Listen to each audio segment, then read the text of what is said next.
Hello, and welcome to Psychology Software Tools Tutorials. In today's tutorials, we will cover the new ePrime device, SlideButtons. In order to locate a slide button in ePrime 3, we can access it through the Devices tab in our experiment object properties.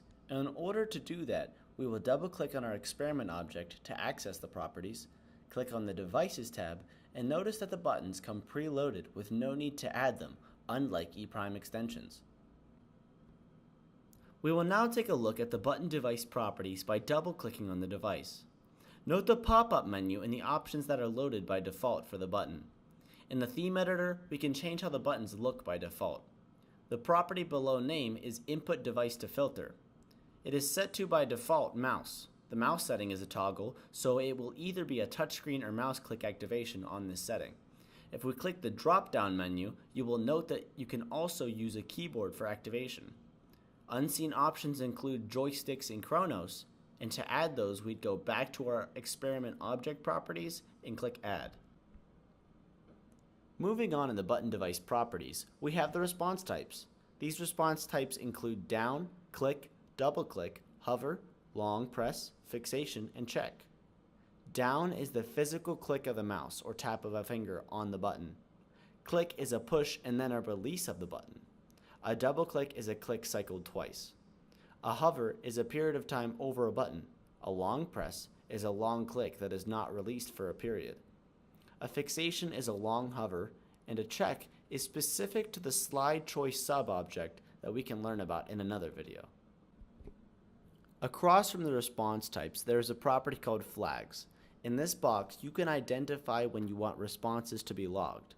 What that means is that while you have another active button, if you'd want this button to show secondary actions such as hovering or fixating, you can have the secondary box clicked. If you want no data to possibly come from an inactive button, it should be checked as disabled. Inactive responses allow responses to be logged on the button. Unchecking this box disallows ePrime of logging any response data unless it's clicked. There is a box below response types called Visual Options for Circumstance. A circumstance is an action being performed on a button. So show hover, show down, and show fixated all change the visual representation of a button. Show hover shows when a mouse is hovering over the button. Show down shows whenever a mouse has been clicked and not released.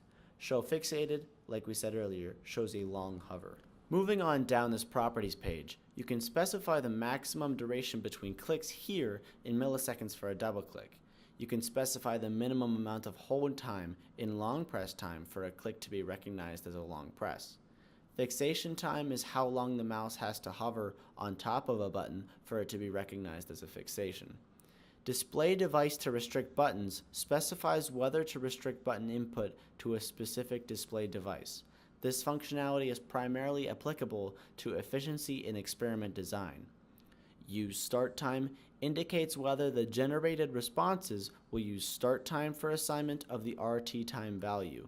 A yes indicates the use of start time, a no indicates the use of end time. Emulate device defines the device through which the button device receives information. Available devices are limited to those listed on the Devices tab in the experiment object. We talked about adding those earlier. RT adjustment is the amount of time in milliseconds that we can delay the RT value of a button. Now that we've covered the properties that you need to know, let's get started with them.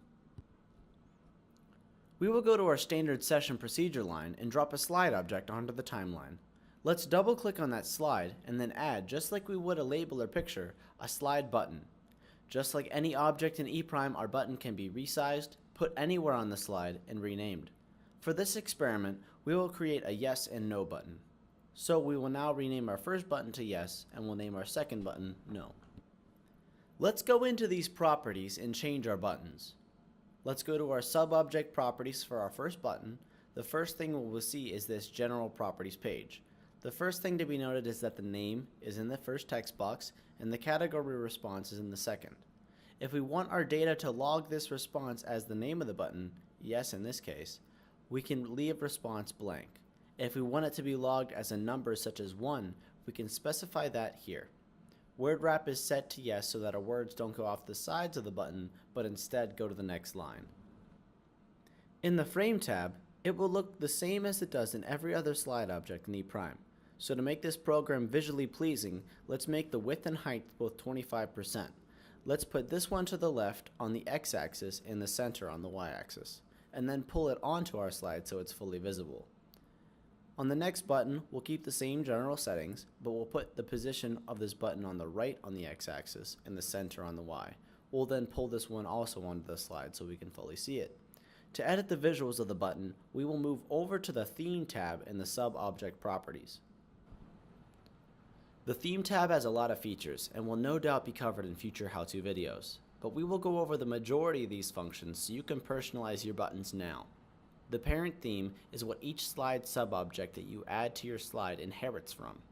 Currently our parent theme is Base Button, but to change that, you would use the theme editor, which we will discuss in another how-to video. Currently, we are focusing on the property view in Styles, which is where the button looks to be told what to look like.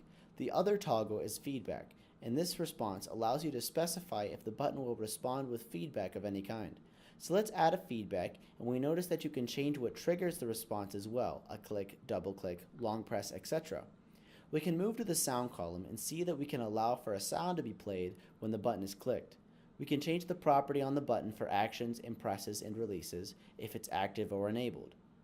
These are the basic features of the feedback properties. Now we want to return to our original purpose of changing the look of the buttons. So let's go back to the Style Property view. In the General tab, we have the basic coloring, background, and padding settings that you see in other slide objects. But we will click on the Text tab and change some settings. For the first button, we change the text from Button to Yes. This text will be bold in the viewer because it does not match the base theme. This is not to be worried about, but will further be covered in the Theme Editor and Base Theme How-To video. We will keep the font size, and color the same. Click through the tabs and notice that you can have an image-based button, a button with an icon. The background of the button is currently calling the resource file loaded with E', but if that was something you'd like to do, you could make your own resources for background buttons. One thing to note about this resource call, however, is that it ends with @state, and this property has to correspond with the circumstance property up above. The circumstance setting is a circumstance drop-down menu of things like fixated, clicked, etc. So we can change the way a button looks based on its circumstance. So let's apply these changes and try something cool with our new training in buttons. Let's change the button circumstance to hover. Let's go to the Text tab and change the text to hover. Again, it shows up in bold because it is not the default of the base button theme. Let's also go down to Fixate and change the text to Fixate. Good to note is the idea of circumstance priority. Whatever the normal circumstance states in the text box will be in all other circumstances as long as they are not physically set differently, as we did for hover and fixate. This covers all the properties that we will cover for the button. We will now complete the same settings that we set for our Yes button to our No button. In the Theme tab of the Sub-Object Properties, we should set the text instead of saying button to No. It will show up in bold, and this is a good chance to notice how the word No will now show up in all unaltered circumstance states. Now that our buttons are set up, it's time to add an input mask. To do this, click on the Properties page icon. Go to the Duration Input tab, and let's change the duration of the slide from 1000 to infinite. Now in the Input Mask list box, we will click the Add button below it and select Button rather than keyboard or mouse.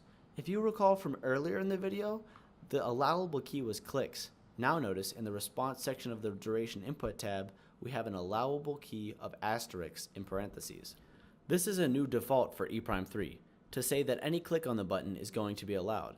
This idea that any click is allowed is good for our program, but if we wanted to change it to only accept a fixation on the button, we could type curly bracket yes.fixation end curly bracket. If we wanted E' to only accept hovering, we could make the allowable curly bracket yes.hover end curly bracket. And if we wanted the slide to accept hovering on both buttons, we would make it say curly bracket yes.hover end curly bracket no.hover end curly bracket. All patterns and results for these declarations can be found on the PST knowledge base article that I will link right now. For more info on how to make buttons communicate with lists, stimulus, flags, or any facet of E', observe the knowledge base article and see if your question is answered. Subscribe to see more how-to videos, and if any further help is needed with your ePrime, we have a full support team ready to assist you in the creation of your own experiments.